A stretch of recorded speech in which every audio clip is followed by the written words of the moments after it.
हर आदमी में एक पेशाब की थैली के नीचे एक प्रोस्टेट ग्रंथि होती है। वो ग्रंथि एज के साथ बढ़ना शुरू करती है। कई बार यूरिन के रास्ते के बीच में आके पेशाब की धार को रोकने लग जाती है। यूरिन जब आ गया तो रोकने में बहुत दिक्कत होती है। आया तो आपको तुरंत भाग के अब टॉयलेट जाना पड़ेगा। नमस्कार, मैं हूं डॉक्टर भंवर, कंसल्टेंट यूरोलॉजिस्ट, फिलिक्स हॉस्पिटल। आज हम बात करेंगे यूरिनरी सिम्टम्स जो होते हैं बीपीएच की वजह से। प्रोस्टेट जिसको बोला जाता है, आम भाषा में गदूद भी बोला जाता है, या नॉर्मली बिनाइन प्रोस्टेटिक हाइपरप्लेजिया और हाइपरट्रॉफी और एनलार्जमेंट। तो बीपीएच में होता क्या है, हर मेल में, हर आदमी में एक पेशाब की थैली के नीचे एक प्रोस्टेट ग्रंथि होती है। वो ग्रंथि एज के साथ बढ़ना शुरू करती है। जब वो बढ़ना शुरू करती है तो कई बार यूरिन के रास्ते के बीच में आके पेशाब की धार को रोकने लग जाती है। तो इसका सिम्टम्स जो होते हैं कि यूरिन की धार पतली पड़ जाना, यूरिन करते टाइम पेट के निचले हिस्से को टाइट करके जोर लगा के पेशाब करना, या यूरिन करने जब जाते हैं तो थोड़ा बहुत धीरे धीरे यूरिन आना शुरू होता है, थोड़ी देर ज़्यादा लग जाती है टॉयलेट करने में, या टॉयलेट शुरू होने में इनिशिएशन में थोड़ा टाइम लग जाता है। कई बार इरिटेटिव लक्षण भी आ सकते हैं, जैसे यूरिन आपको बार बार जाना पड़ रहा हो, या यूरिन जब आ गया तो रोकने में बहुत दिक्कत होती है। आया तो आपको तुरंत भाग के अब टॉयलेट जाना पड़ेगा, या फिर रात में बार बार बहुत बार हमें उठना पड़ रहा है। तो ये लक्षण होते हैं लोअर यूरिनरी ट्रैक्ट सिम्टम्स, जो बहुत बार बीपीएच की वजह से होते हैं, बिनाइन प्रोस्टेटिक हाइपरप्लेजिया की वजह से हो सकते हैं।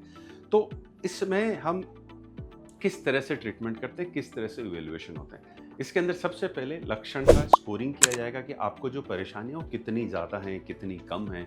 कुछ जांचें करी जाएंगी, अल्ट्रासाउंड किया जाएगा, यूरिन का फ्लो मेजर किया जाएगा कि आप जो पेशाब करते हैं कितनी स्पीड के साथ आपकी धार आती है।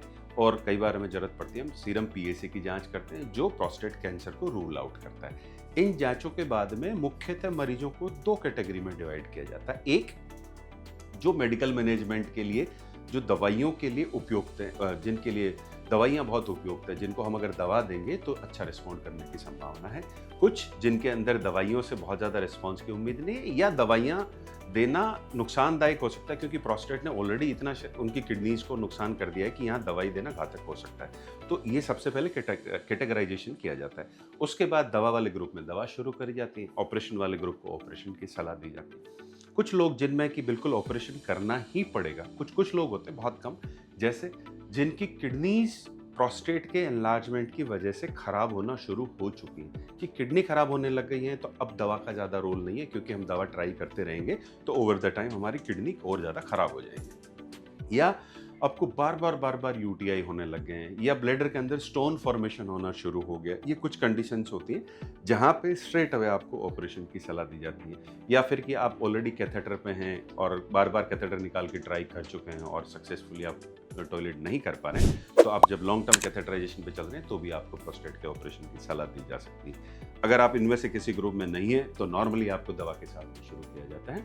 थोड़े दिन हम दवा देके देखते हैं कैसा रिस्पॉन्स आता है, रीइवैल्यूएट किया जाता है, और फिर देखा जाता है अगर दवा आपको अच्छा रिस्पॉन्स कर रही है तब दवा पे चला सकते हैं, या फिर अगर दवा से अच्छा रिस्पॉन्स नहीं है तो फिर हम आपको सर्जिकल ऑप्शंस भी चूज करने की एडवाइस कर सकते हैं।